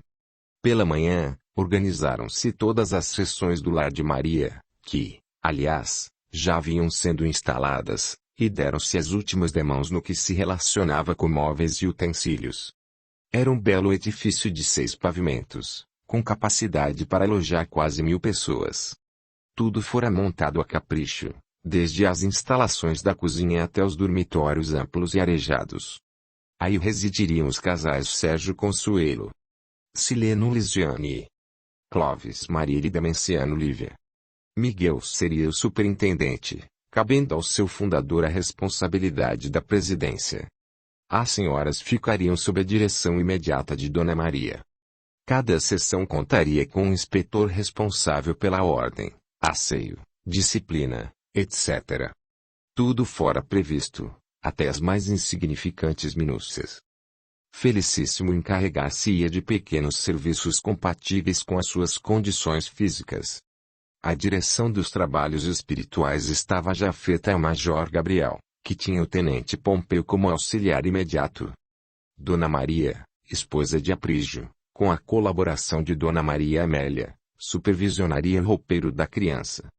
O lar de Maria funcionaria, de start, como um organismo completo, pois tudo fora previsto e providenciado por técnicos especializados. No salão nobre da entidade, onde se realizariam as sessões do Conselho Deliberativo, separado apenas por um pesado reposteiro, fora montado o gabinete da presidência. A instituição dispunha de enfermaria, escola, praça de esportes, cinema, teatro, piscina, gabinete dentário e médico, farmácia, laboratório de pesquisas clínicas, etc. Um modelo de organização, onde Aprígio aplicara milhões e milhões de cruzeiros. Você é um pródigo, Aprígio, dizia Dona Maria, sorrindo. Não sou dono de nada, minha filha. Sou apenas um mordomo de Deus, e, possivelmente, um servo, a quem ele insiste em favorecer. Com acento circunflexo hora aprazada, todos se reuniram no salão nobre do lar de Maria. Aprígio, dispondo-os ao seu redor, fez uma comovente prece e, em nome da Virgem Santíssima, declarou inaugurada a instituição. Tão logo terminou a prece, Dona Maria abraçou-se a ele e osculou-lhe as faces. Foi uma cena tocante, enternecedora. Os presentes aplaudiram, com palmas vibrantes, aquele gesto de carinho e amor. Logo a seguir, passou-se a cerimônia do casamento dos jovens casais. Mal cessadas as manifestações de regozijo, Felicíssimo deu entrada no recinto, acompanhado de Licurgo, esposa e menina, arrastando-se, com seu indefectível bonal preso ao pescoço. Um instante de suspense. Licurgo e Quitéria traziam, com auxílio de Clovis, um bloco que assentava sobre uma chapa de madeira, depositando ao lado de Aprígio, Dona Maria e Miguel. Licurgo disse algumas palavras ao ouvido da filhinha e esta, estendendo o bracinho rosado na direção do objeto, retirou um largo pano de seda que encobriu mesmo, surgindo aos olhos deslumbrados dos presentes 3 cabeças magistralmente esculturadas, em que se reconheciam, de imediato, os integrantes da família Aprígio. Felicíssimo pediu-me, senhores, começou Licurgo, comovido até as lágrimas, ofertasse a estas 3 denodadas criaturas, a quem tanto devemos, um trabalho de sua autoria, homenagem de seu reconhecimento e perene gratidão aos seus benfeitores. Em dizendo essas palavras, apertou a mão de Aprígio, beijou as de Dona Maria e abraçou Miguel. A esposa do presidente da casa ergueu Meninha nos braços e beijou-lhe carinhosamente as facezinhas rosadas. Entretanto, quando pensara haver dominado a emoção, encostou a cabeça sobre o peito de Aprígio, sem conseguir represar as lágrimas, pois que, Felicíssimo, arrastando-se como um cão, beijava-lhe os pés, num movimento de sublime humildade. Todos estavam emocionados. E no silêncio daquela hora, em que o salão parecia iluminar-se de estranhos fulgores aurorais, os soluços semelhavam preces murmuradas por anjos descidos de divinas esferas. Estava escrito, todavia, que aquele esmaecer do crepúsculo reservava ainda outra encantadora surpresa. Licurgo, que, aproveitando-se da confusão natural, saíra do salão com Quitéria e Meninha, voltava agora com a mesma companhia, conduzindo o retrato ao óleo de Consuelo, ainda oculto por um manto de cetim rosa, depositando-o à frente da homenageada e dizendo, emocionadíssimo: Consuelo, minha doce irmã, aceite esta lembrança do seu dia mais feliz, e que lhe oferta, por mim, o nobre amigo Felicíssimo. E uma obra de arte. Depois de ter Quitéria colocado o cavalete em posição adequada, fez sem a filhinha, e esta, como da outra vez, retirou o manto que escondia a tela, desvelando aos convivas o meio-corpo admirável de Consuelo, uma verdadeira joia da pintura clássica. Assombrou a todos, e ao próprio Licurgo, que já tinha visto o portentoso trabalho de seu amigo. Dor sem fim permaneceu alguns minutos diante de seu retrato. Não sabia que mais admirar, se a perfeição e técnica do trabalho, se a fidelidade com que se houvera Felicíssimo na feitura do quadro. Em desviando o olhar para outro lado, deparou-se-lhe o autor da tela, que a fitava humildemente. Consuelo inclinou-se para ele e, num gesto em que sua beleza mais se destacava, beijou em ambas as faces, ao mesmo tempo em que lhe dirigia a palavra.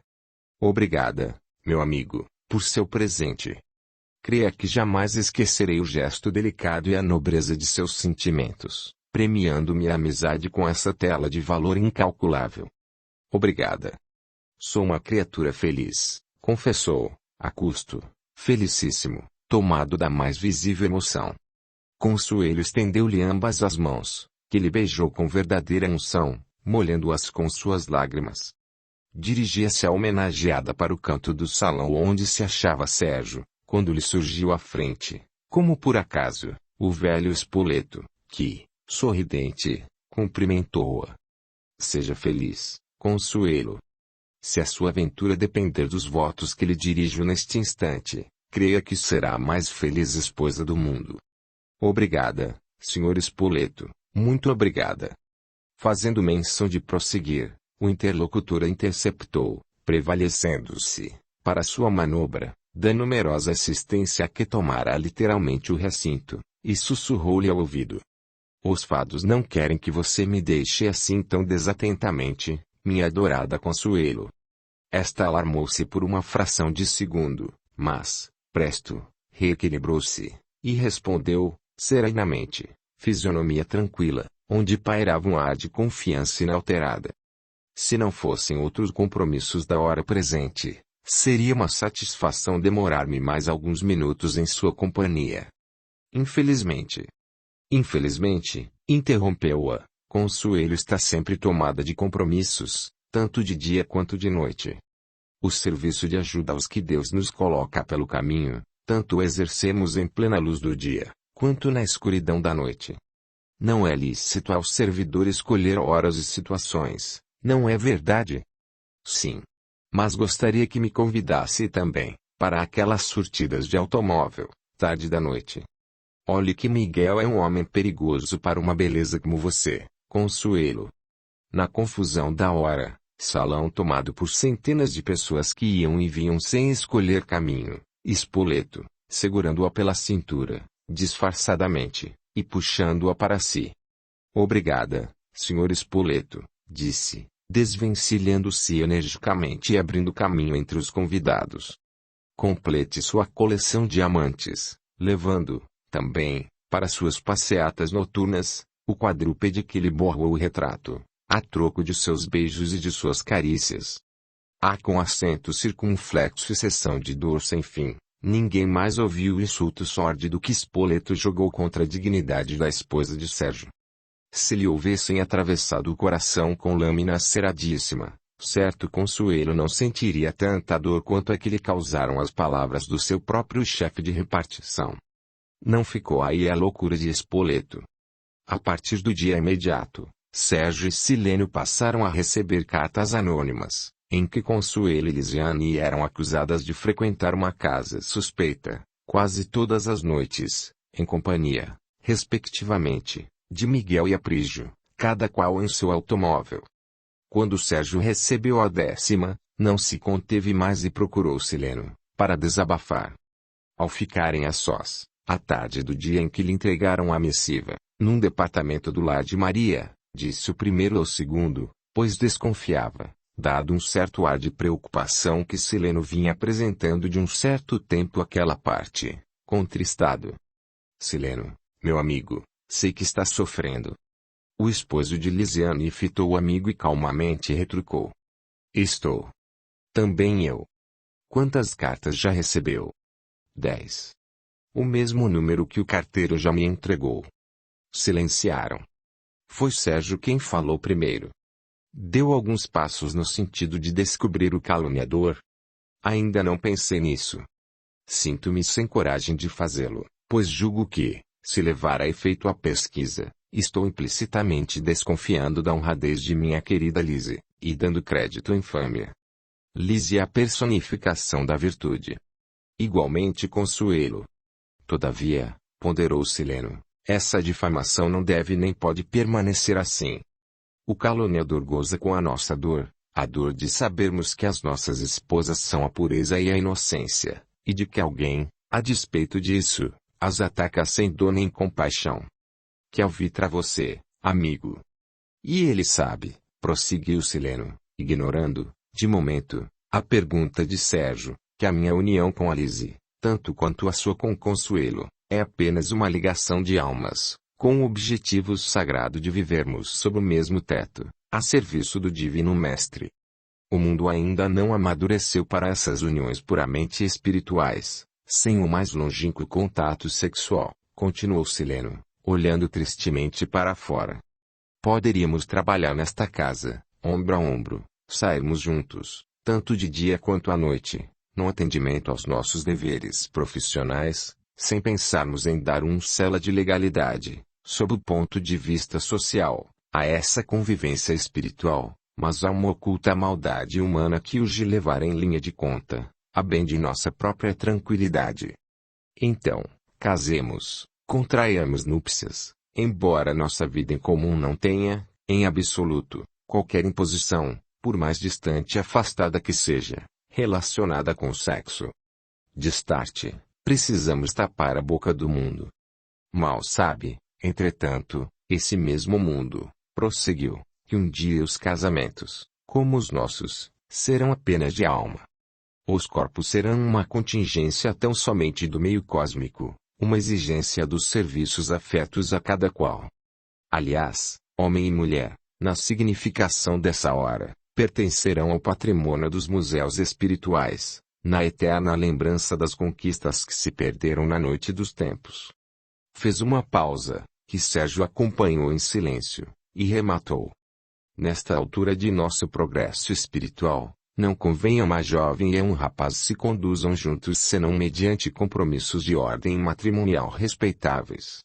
E uma exigência, aliás muito nobre e moralizadora, que nos impõe a sociedade, e à qual devemos o melhor e o maior acatamento.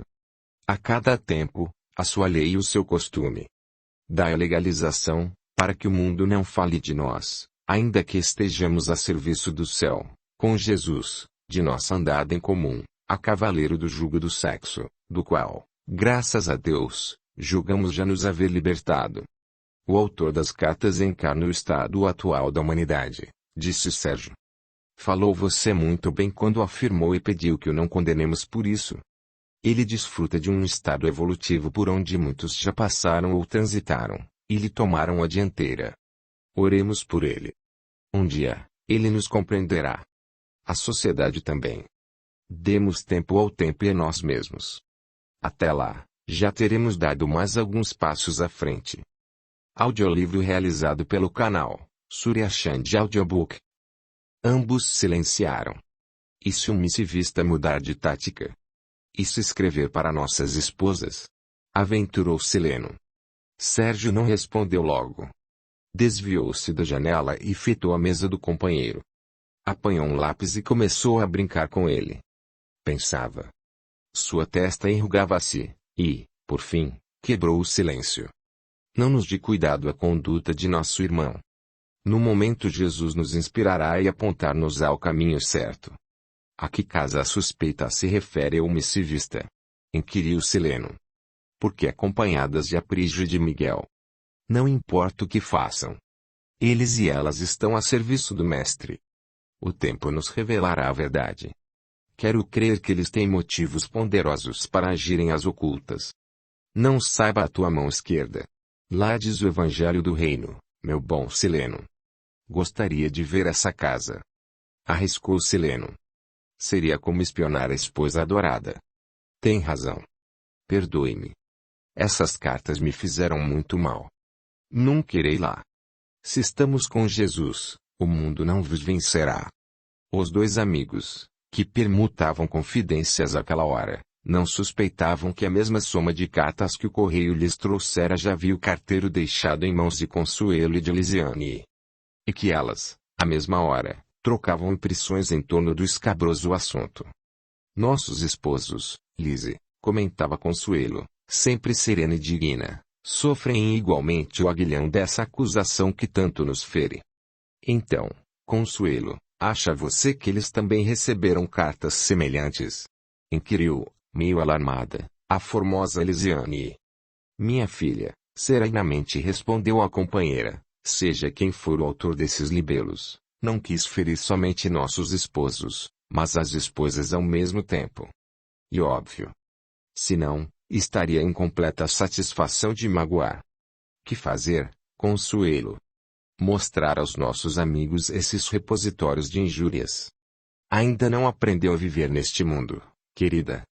Eu pensei que sim, Consuelo. Quem é o nosso modelo, Lizzie? Jesus. O divino amigo, na cruz de seu martírio, recolheu ao sublime coração os insultos mais torpes, para, embebidos em sua infinita bondade, devolvê-los, na forma do perdão mais completo, àqueles que os lançaram à sua face, desde que eles não sabiam o que faziam. Será, Lizzie, que o nosso pobre Spoleto sabe o que faz? Lisiane espantou-se com a referência ao nome de Spoleto. Por isso, não pôde esconder a surpresa ao indagar. Como sabe você que é Spoleto? Descobriu alguma pista? Consuelo não se perturbou, e respondeu com firmeza. Tenho motivos de sobra para identificá-lo como o autor dessas cartas. Li também para avaliar o quão enseguecido está, a ponto de praticar tal infâmia. Disse bem. Se esse infeliz soubesse que, quando se pratica uma ação boa ou má, acionamos, por isso mesmo, a tremenda engrenagem da lei de causa e efeito, que nos pode triturar ou elevar, será que teria coragem de nos ofender? Evidentemente, não. Assim, Lizzie, vamos compreendê-lo antes de o censurar. E um cego guiando-se a si mesmo em a noite tenebrosa de seu próprio destino. Um dia, o tempo o ensinará, do mesmo passo que nos ensinou, advertindo-nos de que ao semeador pertence integralmente a colheita. Não sei que seria de nós, se você não estivesse conosco nesta prova cruciante, Consuelo, confessou Lisiane, passando a mãozinha delicada pelas faces acetinadas da amiga. Pretendeu dizer mais, porém emudeceu, para falar depois. E tão sublime o seu magnetismo pessoal que teve o poder de fazer de Felicíssimo um verdadeiro artista. Que quadro fabuloso! Como ele soube dar às tintas de seu retrato aquela luminosidade peculiar às almas de eleição, confirmando o que Licurgo me disse no dia da festa. Felicíssimo não pintou apenas o meio-corpo de Consuelo, ele trouxe para essa tela incomparável a alma de luz da ciente extraordinário. Felicíssimo esmerou-se em seu trabalho, dada a amizade que nos aproxima um do outro. E uma grande revelação, uma vigorosa personalidade. Ele a ama, Consuelo. Do mesmo modo a que o amo, com esse amor que consagro a toda a humanidade, procurando fazê-lo como Jesus, dentro, naturalmente, da minha pobreza espiritual. E curioso, minha querida Lizzie, prosseguiu Consuelo, dentro do mesmo assunto, como nos referimos ao amor. Geralmente, afirmamos que amamos esta ou aquela criatura, para significar que a apreciamos, que ela nos é cara, sintonizamos com ela, gostamos dela. Daí, ao amor, medeia um abismo. Viciamos tanto a palavra quanto o sentimento, que este perdeu a sua transcendental significação, porque não o concebemos senão como uma manifestação de desejos inferiores, de aproximações subalternas. Quer referir-se a Spoleto? A todos os Spoletos. Repare, Lizzie. Acompanhando o Sr. Aprígio e Miguel, que nos solicitaram auxílio fraterno para aquele pobre casal de velhinhos abandonados na casa suspeita, eis que o mundo nos pede conta do nosso amor. Que digamos a que vamos, à calada da noite, a uma humilde moradia, em companhia de dois homens, que não são nossos pais nem nossos irmãos. Se o não dizemos, espreita-nos esse mesmo mundo, que nos acusa quando não amamos o nosso próximo como a nós mesmos. E uma espécie de amor dirigido, minha pobre Lizzie. O mundo vive de contradições e incoerências, Consuelo. Sim. São elas o seu alimento. Se amo ao moço tal qual ama meu pai e a minha mãe na mais flagrante beleza espiritual desse sentimento, é preciso legalizar o amor, porque o mundo não concebe esse amor de que Jesus deu testemunho no tratar com as santas mulheres que o acompanhavam, a sublime Joana de Cusa e outras. Amor que exemplificou quando procurado por Maria de Magdala, pela pecadora que lhe perfumou os pés e os enxugou com seus cabelos, e quando palestrou com uma pobre mulher à beira do poço de Jacó. Mas não exprobremos por isso, desde que a Terra é ainda o velho planeta expiatório que devemos ajudar no curso de sua evolução, tornando-nos melhores. O amor para o mundo é carne. Para minha alma. E luz. E o caminho. Neste amor eu me realizo. Eu sou. E todos serão um dia. E verdade que se lembra de Felicíssimo, Consuelo. Viu certa vez, em A Noite do Meu Passado, e por mais paradoxal que isso lhe pareça, Lise, o escopo que ele utilizou para desbastar arestas do meu ser unindo-nos pela eternidade, porque nada aproxima tanto as almas que sofrem daquelas que fazem sofrer do que a própria antítese das posições que elas guardam na romagem para a libertação. Ambas sustiveram-se na palestra edificante. Consuelo olhava para fora, erecta, imóvel, alma como que desdobrada na ânsia dos remígios em busca das esferas. Lisiane fitava, embevecida. Sentiu que doces compromissos e suaves reminiscências de uma hora crepuscular em pleno infinito, que emergiam de seu próprio ser, transformavam aquela hora num maravilhoso instante de eternidade, lembrando dores que venceram, amarguras que suportaram, o caminho íngreme que palmilharam, escrevendo com sangue e lágrimas a história de seus destinos. Eram agora mais que almas amigas. Eram mundos que se completavam, gravitando para Deus. Lá adiante, duas almas também se irmanavam em tarefas santificantes, escrevendo com as lacerações da injúria mais cruel uma página de amor e renúncia, com vistas aos serviços redentores. Sérgio e Sileno inscreviam-se na mesma pauta das esposas bem-amadas, neste crepúsculo civilizatório de disfarçado paganismo religioso. Na outra frente de trabalho salvador, alinhavam-se os valores espirituais de Aprígio, Maria e Miguel, formando células exuberantes de vida com seus companheiros, palmilhando o braseiro de um mundo alucinado, no afã da semeadura proveitosa, abundante e rica, com pressa de se encontrarem com Jesus, que segue à frente, iluminando os roteiros da felicidade que não é deste mundo. Mas além, Gabriel e Gervásia, Pompeu e Maria Amélia, Clóvis e Marília, Demenciano e Lívia, Licurgo e Quitério e Felicíssimo, centros de resistência contra o mal, na diuturna exemplificação do serviço com Jesus. Mas Spoleto era uma exceção. Ninguém haveria de ter Consuelo a seu lado. Ou era dele ou de nenhum outro. Consuelo era o seu destino. O sonho da sua alma solitária. Vê-la, senti-la perto de mim foi a minha desgraça, murmurava, sentado sobre os calcanhares, em mangas de camisa, a transpirar abundantemente, destorcendo fios, afrouxando parafusos, lubrificando carretéis e placas metálicas de um gigantesco lustre pendente do teto do salão nobre do lar de Maria, onde, dias antes, tivera lugar o ato inaugural da instituição fundada por Aprígio. Havia mais de 2 horas que Spoleto se entregava ao estranho trabalho que o trouxera ali. Era de uma perícia extrema no manejar, pés agasalhadores em sapatos de sola de borracha, mãos metidas em luvas apropriadas, com os suportes de bronze do pesado bloco de luz que pendia sobre o meio da sala enorme. Depois de ter conseguido o que desejava, prendeu ao suporte do lustre um fio de arame resistente, que levou até a uma peça que ficava contígua ao forro, de onde se via todo o salão por uma clarabóia colocada a preceito, bem assim os movimentos de qualquer pessoa que por aí passasse. Não posso sair daqui enquanto não houver completado o serviço, ainda que um dia, 2 ou 10. Não quero ter fome nem sede. Veremos como funcionará a guilhotina. E deu uma risada surda, de gente que não tem dentes. Limpou a testa, o rosto, a cabeça, com um lenço grande, e adaptou uma espécie de binóculo ao orifício que tinha feito com imenso sacrifício, graças ao qual podia descortinar todo o salão, não escapando quem quer que fosse aos seus olhos de lince.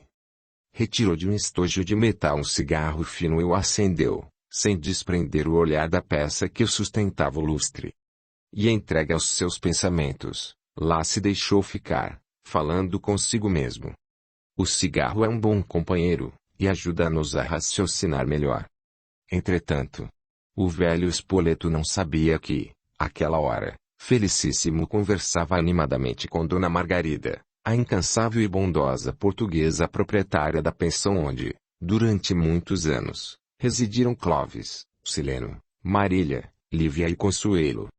Apreciei muito o retrato que o senhor pintou, o quadro da menina Consuelo. O senhor, seu Felicíssimo, é um grande artista.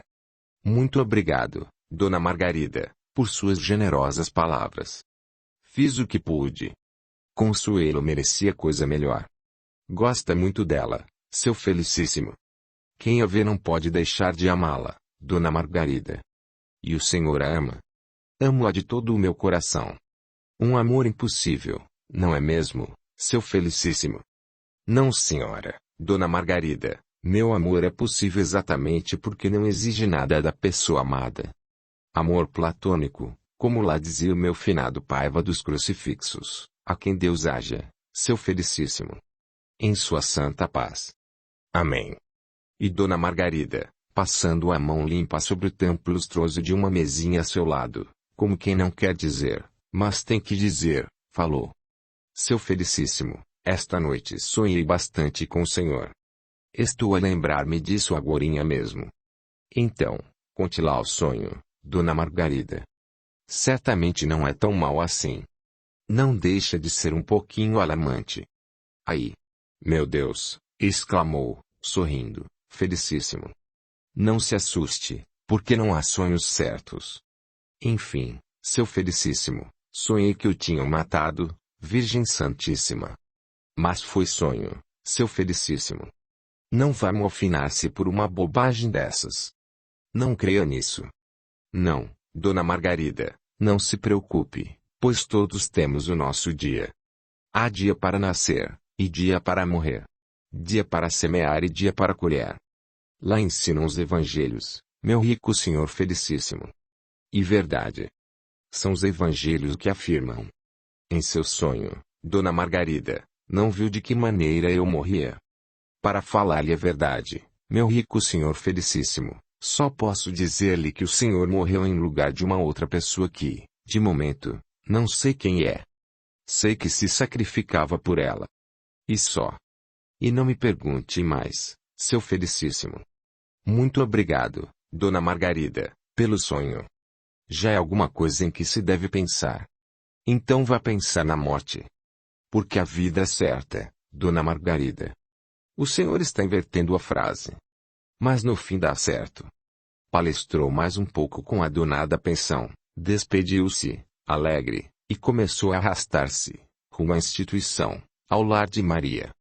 Por onde quer que passasse, bornal dependurado ao pescoço, a balançar-se como um pêndulo, todos o olhavam e, às vezes, paravam para vê-lo locomover-se com tanta facilidade. Sentia-se alvo da curiosidade dos transeuntes, mas já se habituara a tudo. Vou cumprindo meu destino, dizia sempre.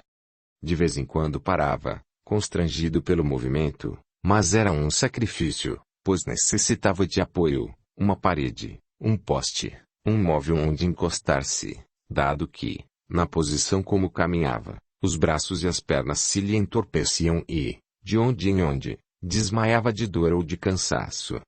Mas era urgente chegar à instituição. Os serviços reclamavam sua presença.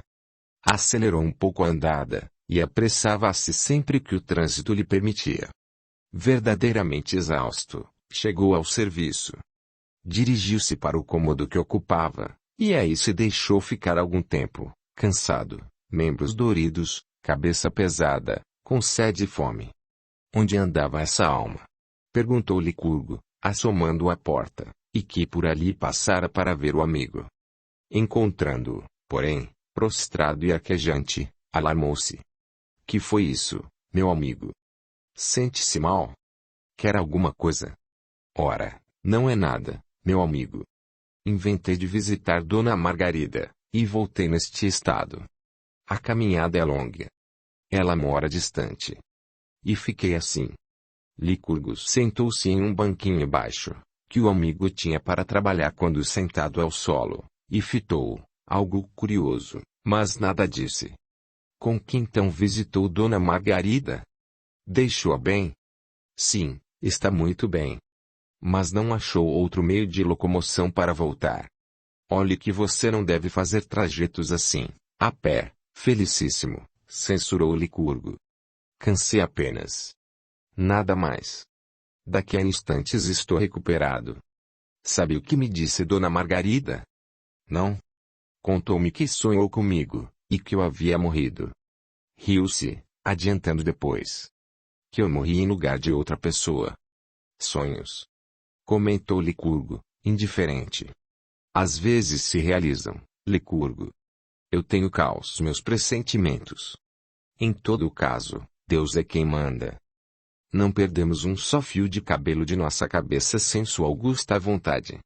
Gostaria de morrer a serviço do Divino Mestre, servindo meus semelhantes. Seria um prêmio ou uma recompensa. Jesus morreu por nós. Vamos trabalhar, Felicíssimo, pois o Senhor Aprígio não nos paga para outra coisa. Até logo, e poupe-se, meu amigo. E saiu. Felicíssimo ficou a olhar para o único homem que lhe dava constantes testemunhos de amizade desinteressada e nobre. Ama como eu, mas soube dar uma direção superior ao sentimento que o empolgava. Jugulou a paixão, e transformou-a num motivo de beleza, num ideal de perfeição. Grande alma. Mal acabara de emitir tais pensamentos, sentiu uma vontade irresistível de subir ao andar onde ficava o salão nobre do lar de Maria. Incontinenti, Bornal sempre pendente do pescoço, movimentou-se, de modo a atingir o local dentro de poucos minutos. Abriu a porta do salão devagar, como quem não quer fazer barulho nem despertar a atenção de ninguém, e parou a soleira, de onde descortinou o amplo recinto. Sem saber explicar a razão do insólito procedimento, esgueirou-se como estranho réptil rente à parede, alcançando a porta oposta, afastando-se dela de maneira a deixá-la livre a passagem de quem quer que fosse, sem que pudesse ser visto de imediato. Mal tomara, inconscientemente, a decisão de ficar oculto aos olhares de algum estranho, deu entrada no salão a figura sublime de Consuelo, a caminhar para o meio do aposento, devagar, sem pressa, cabisbaixa, como quem leva celestes desígnios. Tomado de surdos pressentimentos, presa de terrível angústia, Felicíssimo como que correu em pós Consuelo, quanto lhe permitiam as forças, chegando silenciosamente quase aos seus pés e, sacudido por uma intuição que o tomou de assalto, olhou para o teto, percebendo, aterrado, que o gigantesco lustre se desprendia e atingiria fatalmente a sua amiga. Num gesto instintivo, empurrou Consuelo com ambos os braços, de modo a escapar de ser esmagada pelo peso formidável. A moça resvalou no assoalho enceradíssimo e brilhante e caiu, de bruços, para a frente. Em seu lugar, sem poder locomover-se desde que perdera o apoio dos braços que utilizara para jogar Consuelo para a frente, ficou a figura grotesca de Felicíssimo, que recebeu o tremendo peso do lustre descomunal, sendo esmagado horrivelmente. Estava morto, sem ter soltado um gemido, quando Consuelo, ao levantar-se, apavorada pelo estrondo causado pelo baque do monstro de ferro e cristal, encaminhou-se para ele, no propósito de acudi-lo. Cabeça, tronco, braços esmagados, pernas dobradas sobre si mesmas, única vez em que não ficaram atiradas para a frente, numa poça de sangue, era tudo o que restava do veículo físico do pobre Felicíssimo. Morrera para salvar dor sem fim. Como da outra oportunidade, Consuelo ajoelhou-se junto ao corpo sangrento do abnegado amigo.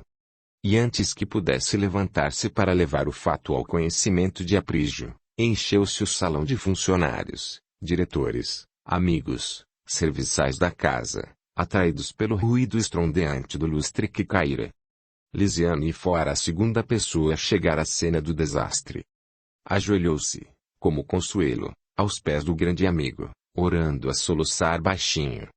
Morreu como queria morrer, servindo ao Senhor, ajudando ao seu semelhante, falava dentro de si.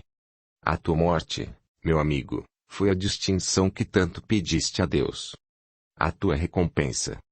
Fitando o cadáver, deparou-se-lhe o bornal que Felicíssimo trazia indefectivelmente pendente do pescoço, inteiramente aberto, e fora dele, uma escova de dentes, um pente, dentifrício, um pequeno retrato de Consuelo, e uma carta fechada endereçada à sua generosa amiga. No verso da pequena fotografia, ele escrevera, no alto, o nome, Consuelo, em letras graúdas, e, por baixo, também destacada, a frase, uma luz no meu caminho.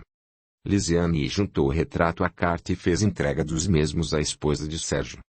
São para você, Consuelo, disse baixinho, passando-lhe os objetos. Obrigada, Lise, foi o que pôde dizer, tomada que estava de visível emoção. Nesse ínterim, aproximou-se Sérgio, que, tomando a esposa pelo braço, conduziu-a para fora do salão. Em seus aposentos, Consuelo passou-lhe as mãos os objetos que Lisiane encontrara ao lado do corpo de seu amigo. E uma carta para você, querida. Leia-a para nós, amor, pois estou tão cansada. Sérgio rompeu a sobrecarta e, retirando do interior da mesma algumas folhas de papel, leu. Sublime amiga. Perdoe ao humilde servidor em Cristo Jesus estas palavras que tomei a liberdade de escrever-lhe no mesmo dia em que fazia chegar às suas mãos piedosas o retrato que, sem a autorização de sua dona, havia pintado durante as horas rudes da Provença que tive o privilégio de gozar por amor de Deus, nosso amantíssimo Pai e bom Senhor.